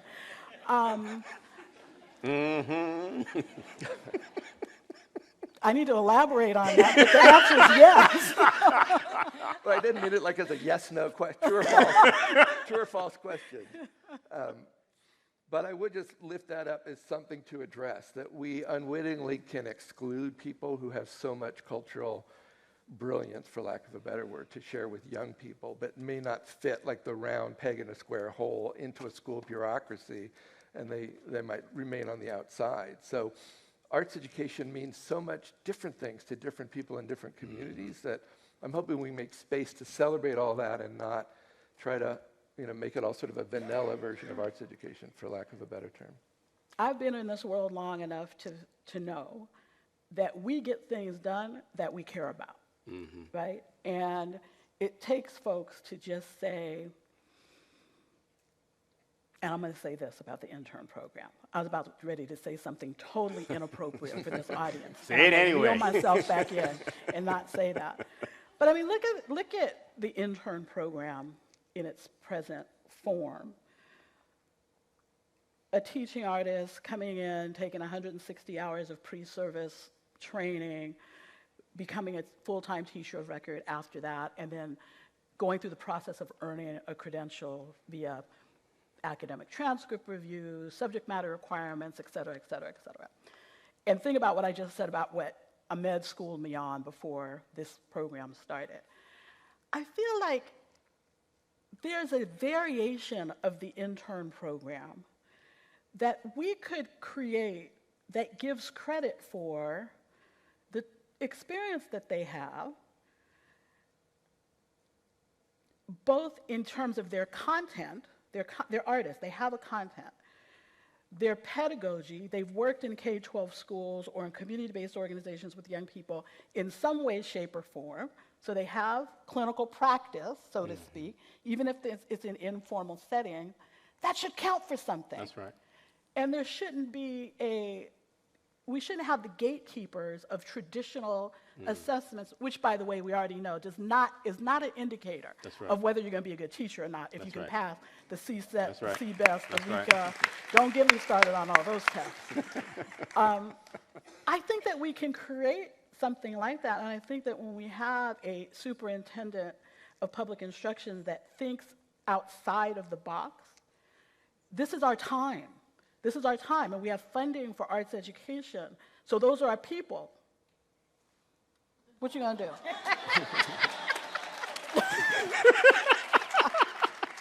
I love it. We can take care of this right here and now. What you gonna do? Where do I sign? It's true. We do have a career technical education credential that, with some modifications, could allow someone who's been who is an active artist, musician, to be in a position to be working in a classroom, working alongside a classroom teacher. It will take some changes in the law to make that happen, and we have to have the political will to make those changes. I love your question. It's very provocative. There are barriers at every turn, and sometimes the person who carries the message makes a huge difference in who gets into the program. And so what if some of the folks who were carrying the message were artists and musicians themselves, to say that we have availability of scholarships and slots to become a teacher, so that we diversify who is available for our programs. We have so many great programs. Shame on us if we don't take advantage of this moment. You want to talk about the residency program? Because we got some money for you. You want to talk about the residency program? You can talk about that. You're my boss, so. No, what's happening with the residency program? Well, in California, this just in, let's talk about the residency program.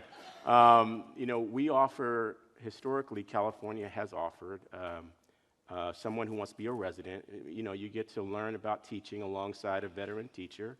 And the state has subsidized residency programs to the tune of $20,000. But what has happened is it has not allowed for the person to be able to complete the program because they can't make it, because they can't work a full-time job and try to care for their family.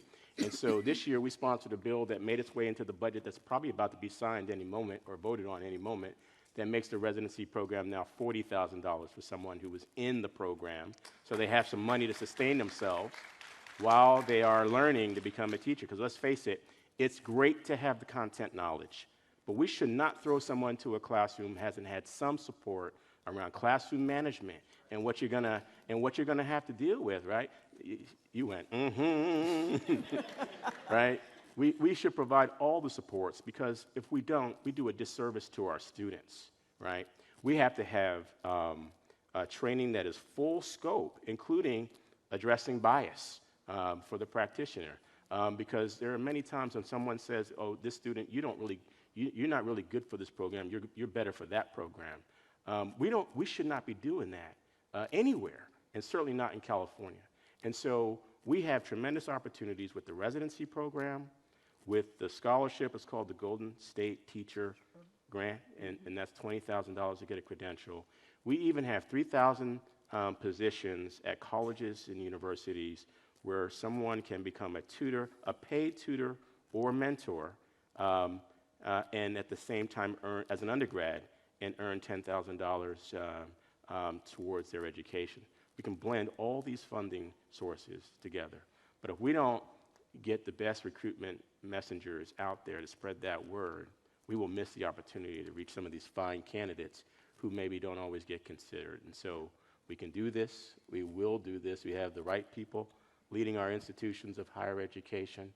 We have the right folks here up in the room ready to make this happen, to unleash the wonderful opportunities for California students.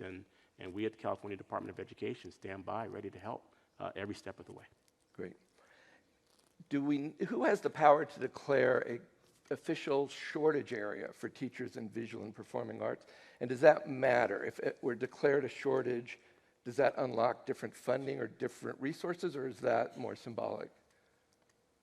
Do you know? I do not. I imagine the governor would have something to say about it. Yeah. Yep. But the data speaks for itself. We have a shortage. We have a shortage. We have a shortage. There you go. It's been declared. We definitely have a shortage, but the legislative priority until now has been on non-art subjects, because those things are immediate, sort of urgent crises in early childhood and special education and math and science and English language instruction. And I don't want the arts need to be sort of left behind. So I just wonder, within the legislative framework or the budget framework, does it benefit the cause to have arts declared an official teacher shortage area? The good news is that our governor and legislature have already declared that we have a shortage, and by doing so, they've waived certain things, certain test requirements, and certain test requirements that have been barriers, right, to redo the RECA as it relates to what teachers know about teaching reading. And so there's been some declaration and some waivers of some rules, which has been great. From my perspective, we have so many great programs, but it is hard as an individual candidate to get information about all these programs. Mm-hmm. And so this year we created a one-stop. I don't have a single recruiter at our agency. We have almost 2,000 people working in 10 different offices across the state. Not one recruiter. People don't know about the scholarship. They don't know they can become an intern or a resident or what the difference is. So we've made a public service announcement that says become a teacher. We put a teacher here from Los Angeles in that program, who's one of our teachers of the year, to talk about the benefits to the community of being a teacher. And we created that one-stop, Teach in CA at cde.ca.gov, so that anyone can send a note to say, I want to know about scholarships, residency, internships, or what districts are hiring. And so part of the declaration has to be creating the conditions to get the candidates. And then we have to create the conditions to keep people in the classroom. We can't keep beating up on folks and expect them to stay. We have to treat this profession like what it is, a noble and worthy profession. We offer now, we offer a grant to teachers. I'm talking retention now.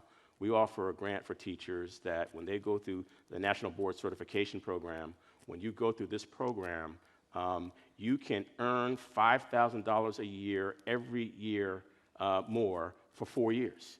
And I raise that because we're out there, we've increased the applicants to the National Board Certification Teaching Program by candidates of color by 1/3. Because if we don't pay teachers more, and we don't pay classified staff more, and educators more, we will not be able to keep them in the classroom. It's a two-pronged solution, and we have to pay educators more, even while we're talking about recruitment. Great.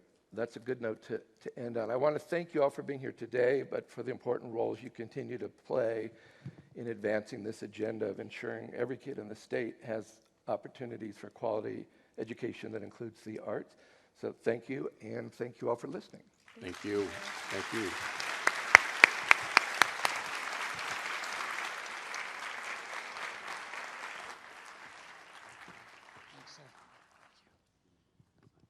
Thank you all. Thank you, Erica. Thank you. Thank you for that robust conversation. Thank you for the conversation this morning, Dean Francois, and letting everyone know that I'm not just a pair of fancy pants. I appreciate that, and it was really a wonderful, wonderful conversation about Prop 28, and I hope it answered some questions. I know that there are some questions still out there. I can feel you in the room, and I think those questions need to be asked. We have to push this thing as Californians, as people who live here. We have to be the ones to hold everyone to task, right? If we don't do it, it's not gonna get done. So we have to push, and that's, I think, is part of our civic duty. I would love to shout out Natasha, right here, who's our ASL interpreter. She was supposed to have a partner, and that partner didn't show up, so we get Natasha. Thank you so much. I love ASL. Looks like breakdancing to me. Every time I see an ASL person, I love it. What's the sign for breakdancing? There's like a little record scratch in there. Is that what it is? Nice. So, art education. There it is. Okay. Our next speaker is someone that I'm really, really excited about. This individual is an artist that I have watched and looked up to for a very, very long time. When I was coming up as a young actor, I always wanted to be the character actor that kind of disappeared into roles, right? And you just only saw that person. You didn't see like the actor anymore. And this individual, I think, embodies that. He's an artist of not just amazing ability and talent, but he's one of those artists that whenever he shows up in anything, he inspires. And what he's doing right now and what he's going to talk about only makes him that much more inspirational. So I would love to introduce, without further ado, the incomparable Mr. John Lithgow.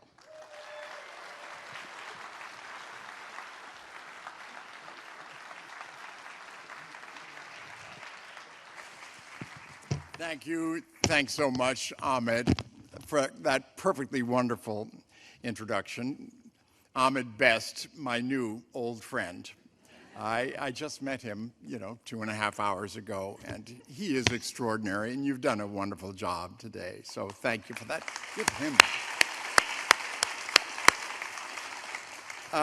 It's been a remarkable morning. Talk about inspiring. It's been wonderful to hear these conversations.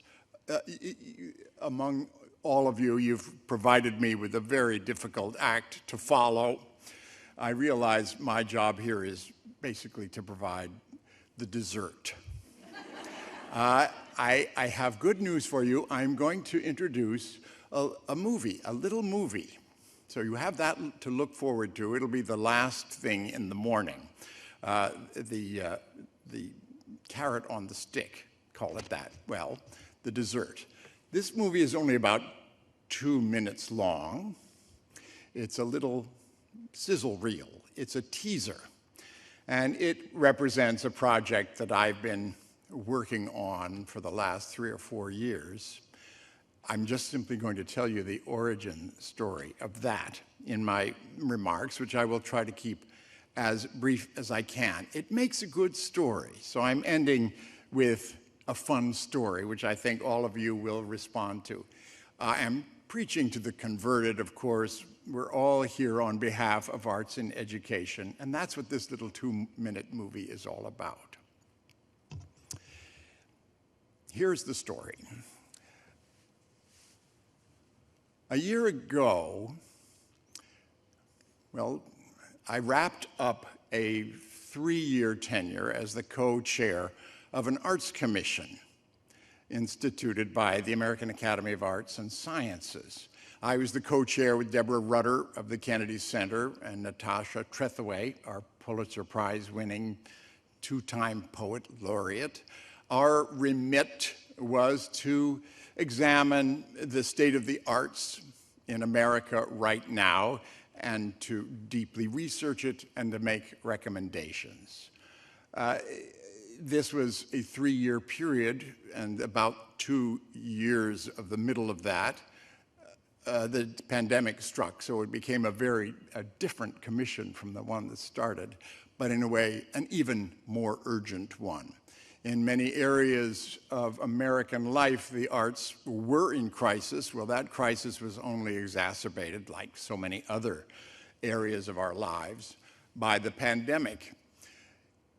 As the kind of showbiz party among our 3 co-anchors, co-chairs, I sort of nudged this group of 45 people, remarkable people from sort of all walks of creative life in America, museum and orchestra directors, ballet directors, actual creative artists, people like Carrie Mae Weems, whose work I hope you see before you leave this campus today. I told them from the outset, look, you are all creative people. You work in the creative industries. Think creatively. Think outside the box. Our job is to create reports. That's what American Academy of Arts and Sciences commissions do. They do the research and they create reports. Bit by bit, we sort of chose 2 areas in which we would create reports, one arts and the creative workforce, and one arts and education, the one in which I took a particular interest. I am an actor. I brought along props. These are our 2 splendid data-driven reports. But I urged my commission, my co-commissioners, to think creatively about doing more than reports. Yes, we were going to create reports, and yes, they would be good and authoritative, but let's also put on a show. Let's promote, let's attract attention, let's let people know what we've done, let's make an impact. And therefore, I sort of sprung all sorts of bright ideas on them, completely unrealistic and undoable ideas. But I thought, why not just go ahead and say them? It'll get them thinking creatively. And they did. I mean, I proposed a National Day of the Arts, a sort of 4-day weekend festival of the arts, or what the hell, a week-long festival of the arts, coordinated with schools all across the country and community centers. As I say, can't be done in our realistic world, but what the hell, why not talk about it as a possibility? Maybe it can. I also talked about maybe creating a partnership with PBS and doing something on television. You know, just something that would show off what we have done. And that was, nothing ever happened. We got to the end of our 3 years and we produced our reports. But we planted a couple of seeds, which in fact have created green shoots. And they have created, well, here's what happened. One of our commissioners was a woman named Louise Bryson. In the course of all this, 4 heroes emerged, brand new personal heroes of mine. Louise was the first. When she heard the word PBS, she, who had just wrapped up her chairmanship of the Board of Trustees of the Getty, and was just about to start the same position for KCET SoCal, she decided to introduce me to a couple of producers from PBS. These were Perry Simon, an independent producer, and Juan Davis from KCET SoCal, who was at that time sort of the head of developmental programming there. These were number 2 and number 3 heroes of mine. We got together under Louise's good offices, and we just started spitballing ideas. And we began focusing on the idea of a documentary series. And I proposed that I inject myself, with all the humility that I could muster, into the very center of this documentary series. This is, of course, another unrealistic idea. I can't possibly do an entire series on arts education for PBS, so we began to iris in on simply a single documentary, an hour-long documentary for something like Artbound, and see where it led. Well, bit by bit, one person after another said yes. And we designed this documentary together. I would go back to school. That was basically the idea.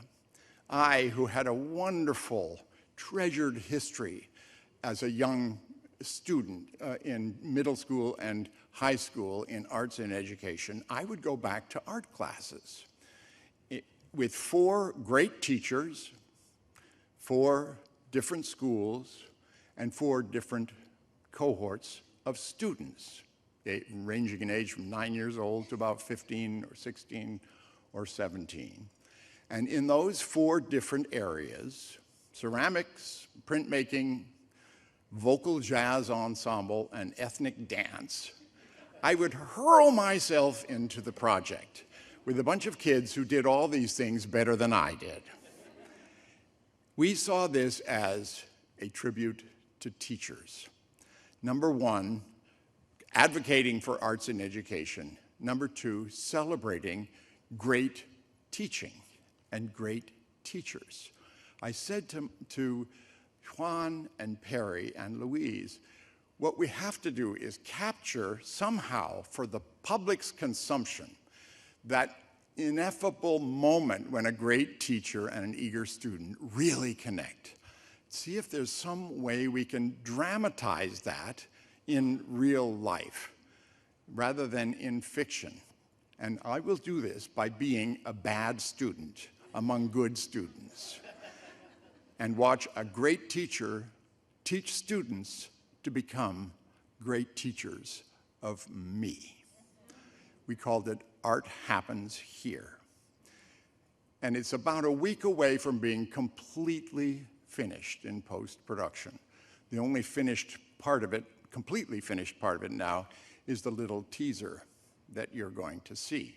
It'll be on PBS, on KCET SoCal sometime in the next several months. I'm not exactly sure when. And with any luck, the entire system of PBS in the country, if it's good enough and popular enough, then it'll spread all over the country, because every other one of the 350 so local PBS stations will want it.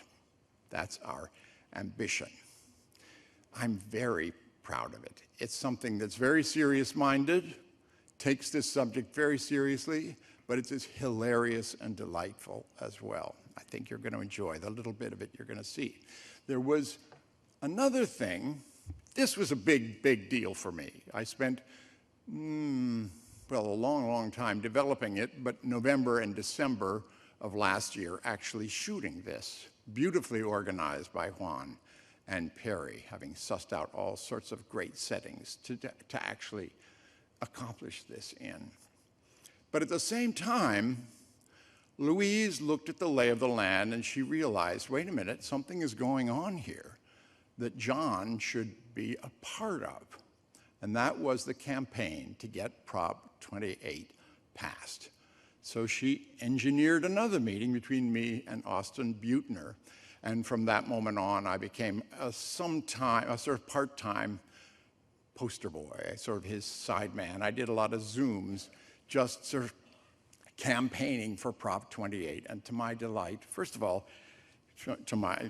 a source of great pride, he used our Arts and Education report as like the #1 piece of reference material in distributing all the campaign materials for Prop 28. Here's the wonderful bit of kismet. I'll complete my remarks with the real kicker. Prop 28 was voted in overwhelmingly and in a bipartisan way, as you all know, on a Tuesday in November.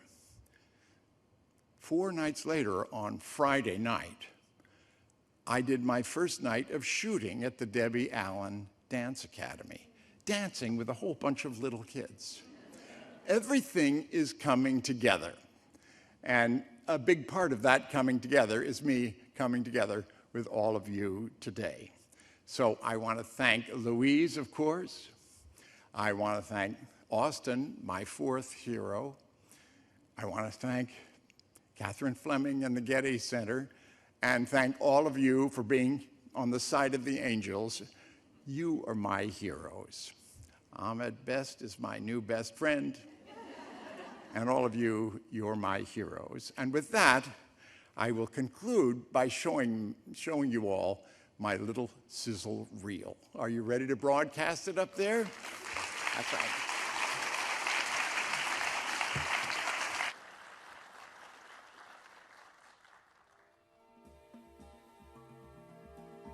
Education is such an important part of a child's growth, but education involves much more than just the basic academic subjects. I think that the arts are not only a fun thing for children and a creative thing for children, but they're an essential thing for kids. It's when they find out who they are and what they can do, what they're capable of. And I'm absolutely convinced that the one thing strengthens the other. The arts give young people all sorts of tools to move on in life, even in the other areas of academia. They teach them discipline and hard work and patience and collaboration and cooperation and civility. They give young people an early sense of empathy. What's the name of the song about bopping? Everybody's Bopping. Everybody's Bopping. Yes. If I were just to ask you to do that, would you be able to launch right into it now? Or have you forgotten? Right here? Us? Yes. Yeah. Some cats say that Bop is dead, but that cat done lost his head. Tell that square he's been misled, 'cause everybody's bopping. See if we can find a way to show what it's like when a great teacher and an eager student in the arts make a discovery together. And I decided the best way to put on a show is to put myself into that transaction, to be a student again, to be a kid again. A big, kind of reckless experiment. You see this? You see why I wanted to join them. I am going to be so terrible at this. Hi, everybody. I'm John Lithgow. Come along and watch me go back to school. Printmaking, ceramics, vocal jazz ensemble, and dance. And celebrate arts in education with a bunch of incredible kids. It's called Art Happens Here.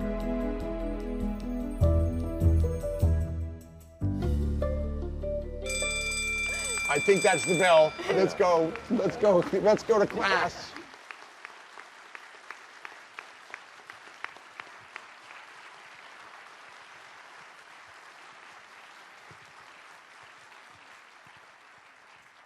How wonderful was that?